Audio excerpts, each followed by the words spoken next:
Continuamos con más de esta entrega de noticias Globovisión Internacionales. Vamos a irnos inmediatamente hasta Colombia. Exactamente un mes ha transcurrido desde que ese país, desde que Colombia celebró el balotaje que arrojó como ganador al presidente electo Abelardo de la Espriella. Pese a esa realidad, la marea política allí en Colombia está lejos de calmarse. Justo este lunes, el Congreso se constituirá para el periodo 2026-2030. La instalación, así como las alianzas o disensiones que se registren a lo interno del Capitolio colombiano, serán decisivas para el próximo Ejecutivo. Colombia se prepara para la instalación de un nuevo poder legislativo. Se trata del Congreso que sesionará entre 2026 y 2030. Esa instancia estará integrada por 108 senadores y 188 miembros de la Cámara de Representantes. Además, habrá dos curules, que por ley se entregan al partido que haya obtenido el segundo lugar en las elecciones presidenciales. A horas de que inicien los actos protocolares, a los cuales deberá asistir el presidente Gustavo Petro, su sucesor, Abelardo de la Espriella, no tiene mayorías claras. Dentro del Senado, el bloque que respalda a de la Espriella está integrado por el Centro Democrático, el Partido Conservador, Cambio Radical y Salvación Nacional. Con ello, el mandatario electo suma 37 asientos. El panorama en la Cámara de Representantes es bastante similar. Las organizaciones que ya anunciaron su apoyo al jefe de Estado electo reúnen 60 curules. Esa cantidad se encuentra repartida entre 28 puestos del Centro Democrático, 19 del Conservador, 10 de Cambio Radical, 2 de Creemos y 1 de Salvación Nacional. Los números preliminares hasta que se concreten nuevas alianzas podrían poner en aprietos al proyecto de Abelardo de la Espriella. Tal contexto indica que pese a la victoria presidencial, de la Espriella no contará con todo el apoyo del Congreso y desde un inicio deberá construir acuerdos políticos con partidos o sectores que sin ser necesariamente de izquierda se opondrán a su mandato. Justamente para profundizar en este tema vamos a conversar con Jesús Muñoz. Jesús es analista internacional, se enlaza con nosotros desde Bogotá, la capital de Colombia. Jesús, agradezco tu compañía en este momento, en esta entrevista para Noticias Globovisión Internacionales. Lo primero que quiero consultarte es, ¿tiene el presidente electo Abelardo de la Espriella capacidad real para tejer los consensos que necesita a lo interno del Capitolio, a lo interno del Congreso colombiano, de manera que pueda garantizarse una mayoría absoluta? Bienvenido. Buenos días, un saludo muy grande aquí desde Bogotá, Colombia, a toda la audiencia venezolana. Buenos días. Bueno, la verdad es que no tiene ninguna garantía, ¿eh? Esto está en una situación realmente complicada. De hecho, esta semana anterior ha sido una semana de una confrontación muy dura de Abelardo de la Espriella con el viejo expresidente de la República de Colombia, con el señor Uribe, ¿no? Con Uribe, con Álvaro Uribe Vélez, ha tenido una fuerte confrontación porque como que no han llegado a acuerdos realmente factibles, por ejemplo, para elegir el presidente de la Cámara de Representantes o el presidente del Senado, ¿no? Ahí ha habido sus rifes y sus rafes, e incluso ha habido un llamado por parte del señor Álvaro Uribe Vélez, diciendo que los miembros del Centro Democrático, que es un grupo, pues obviamente, de la derecha, de una derecha que sí de alguna manera apoyó a Abelardo de la Espriella, les ha dicho que por favor se comporten como abejitas africanas y que le ataquen duro al tigre. En esta situación, siendo un 20 de julio, la verdad es que Abelardo de la Espriella no está en el mejor de los mundos como presidente, ni siquiera como candidato, porque ha llegado a la presidencia de una forma bastante raspadita, no con una gran votación, como ha pasado con otros candidatos anteriores a la presidencia de la República de Colombia. En todo caso, no tiene apoyos, es muy escaso lo que tiene y tiene que hacer mucha filigrana para llegar a acuerdos puntuales, incluso para el tema a la hora de legislar, ¿no? Jesús, hay otra cosa que quería consultarle y es precisamente el papel que pudiese jugar el expresidente Álvaro Uribe en esta dificultad que podría enfrentar Abelardo de la Espriella para generar alianzas y alcanzar una mayoría absoluta dentro del Capitolio. Usted acaba de apuntar algo muy importante, y es que siendo ambos dirigentes de lo que se conoce como derecha colombiana, hay ciertamente un enfrentamiento muy público y muy abierto entre el expresidente Uribe y el actual presidente electo Abelardo de la Espriella. Entonces, reitero mi consulta.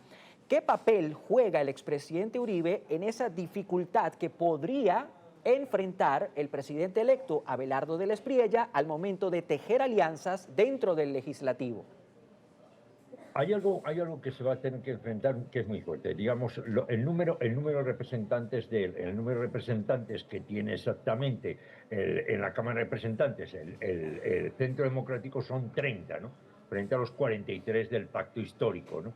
Y en el Senado, exactamente, que es muy importante, hablamos de exactamente el Centro Democrático tiene 17, o sea, frente a los 26 que tiene el Pacto Histórico. Es decir, si Uribe decide en algún momento decir, hago un pacto de Estado o provoco que el Centro Democrático haga un pacto de Estado incluso con la izquierda, es decir, con el Pacto Histórico, Abelardo de la Espriella, o sea, no va a poder gobernar durante los 4 años. Eso ya lo saben. Y Uribe quiere jugar esa carta. Por otro lado, los comportamientos de Abelardo de la Espriella con Uribe no han sido precisamente los más amistosos. Han sido bastante quererle poner distancia, bastante querer salir de Uribe, ¿no? Por una parte, e intentar imponerse dentro del Centro Democrático como la gran figura el propio Abelardo de la Espriella, cosa que el señor Uribe no le va a permitir, ni le ha permitido, ni se lo va a permitir. Y aunque sea, lo que puede ocurrir aquí es que al final Uribe se convierta en una especie de presidente en la sombra. Jesús, quisiera hablar ahora acerca del presidente Petro y del papel que podría jugar el presidente Petro, sobre todo como líder de la oposición colombiana. Sin embargo, antes quisiera compartir con usted y con la audiencia un material, porque aunque dijo que no acudirá a la ceremonia de traspaso de mando, el presidente de Colombia, Gustavo Petro, ha dejado claro que abandonará el cargo el próximo 7 de agosto. Tras esa fecha, el mandatario piensa tomarse unas vacaciones y luego de ellas volverá a las lides políticas como jefe de su partido político y también como principal opositor a Abelardo de la Espriella. Material con relación a esto y enseguida volvemos con la entrevista.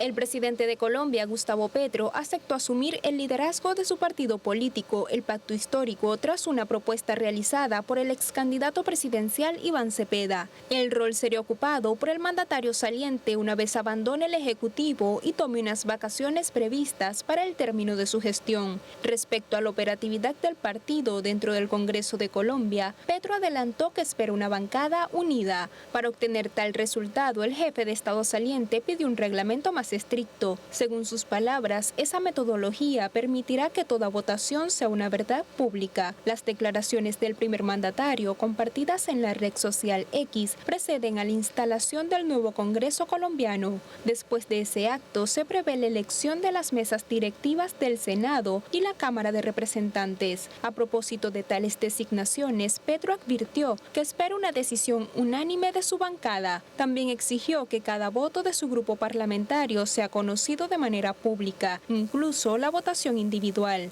De cara al periodo legislativo 2026-2030, el Pacto Histórico es la organización política con más escaños. Tiene un total de 25 en el Senado y 41 en la Cámara de Representantes. Pese a tal realidad, los números no le son suficientes para tener mayoría absoluta, por lo que requerirá de consensos que den lugar a nuevas coaliciones. Seguimos conversando con Jesús Muñoz, analista internacional. Estimado Jesús, el presidente Petro no piensa retirarse luego de abandonar la presidencia, al contrario, piensa convertirse en el líder de su partido político, el Pacto Histórico, y en el líder de la oposición. ¿Cuál será la capacidad real de Gustavo Petro para hacerle oposición a Abelardo de la Espriella? Bueno, la capacidad está en que, por ejemplo, digamos, los conductos o las aguas subterráneas de comunicación entre Petro y Uribe están ahí. Ellos se comunican con facilidad y ambos se tienen mucho respeto. De hecho, nada más que entró Petro al poder, en el momento en que entró, lo primero que hizo Petro fue una reunión privada larga de 2 horas exactamente entre Uribe y Petro. Se firmaron un pacto, yo no te agredo, tú no me agredes. O sea, ni tú me pegas ni yo te pego. Y funcionó perfectamente, y así ha sido. Uribe mantuvo una postura muy respetuosa con el presidente Petro y Petro muy respetuosa con el expresidente Álvaro Uribe Vélez, ¿no? En todo caso, eso no ha pasado con el señor de la Espriella. Él ha mantenido también una figura de confrontación con todos. Hay una cosa que hay que rescatar o que señalar de la República de Colombia. Esta es la única república donde los expresidentes todavía quieren seguir siendo presidentes. Santos, Samper, todos los expresidentes siguen siendo, digamos, personas de una fuerte influencia política en todo lo que es la arena pública de los partidos y de los pactos en el quehacer cotidiano de la vida pública política colombiana. Decía Felipe González en España que los expresidentes son como los jarrones chinos. Todo el mundo los venera, pero nadie sabe dónde ponerlos. En este caso, todo el mundo venera a los expresidentes, nadie sabe dónde ponerlos, pero parece ser que aquí los presidentes sí saben dónde ubicarse. En esas situaciones de bambalinas donde empiezan a mover sus hilos, sus fuerzas políticas. En este caso, digamos, el Centro Democrático, que es profundamente seguidor de su líder y fundador, en este caso, el señor Álvaro Uribe Vélez. Y el pacto histórico, quieran o no quieran, es también un partido que funciona bajo la profunda fidelidad a su líder y también fundador, el señor Petro, ¿no? Gustavo Petro. En todo caso, yo creo que la pelota va a estar en el tejado de que los dos van a ser al final gobernantes en la sombra y el señor de la Espriella lo va a tener francamente muy, muy complicado. Estimado Jesús, muchísimas gracias por este análisis tan sustancioso. Amigos, amigas, era Jesús Muñoz, analista político, conversaba con nosotros desde Bogotá, la capital de Colombia. Con esta entrevista vamos a hacer nuestra segunda pausa de la jornada, comerciales, y a la vuelta mucho más de esta entrega de noticias Globovisión Internacionales.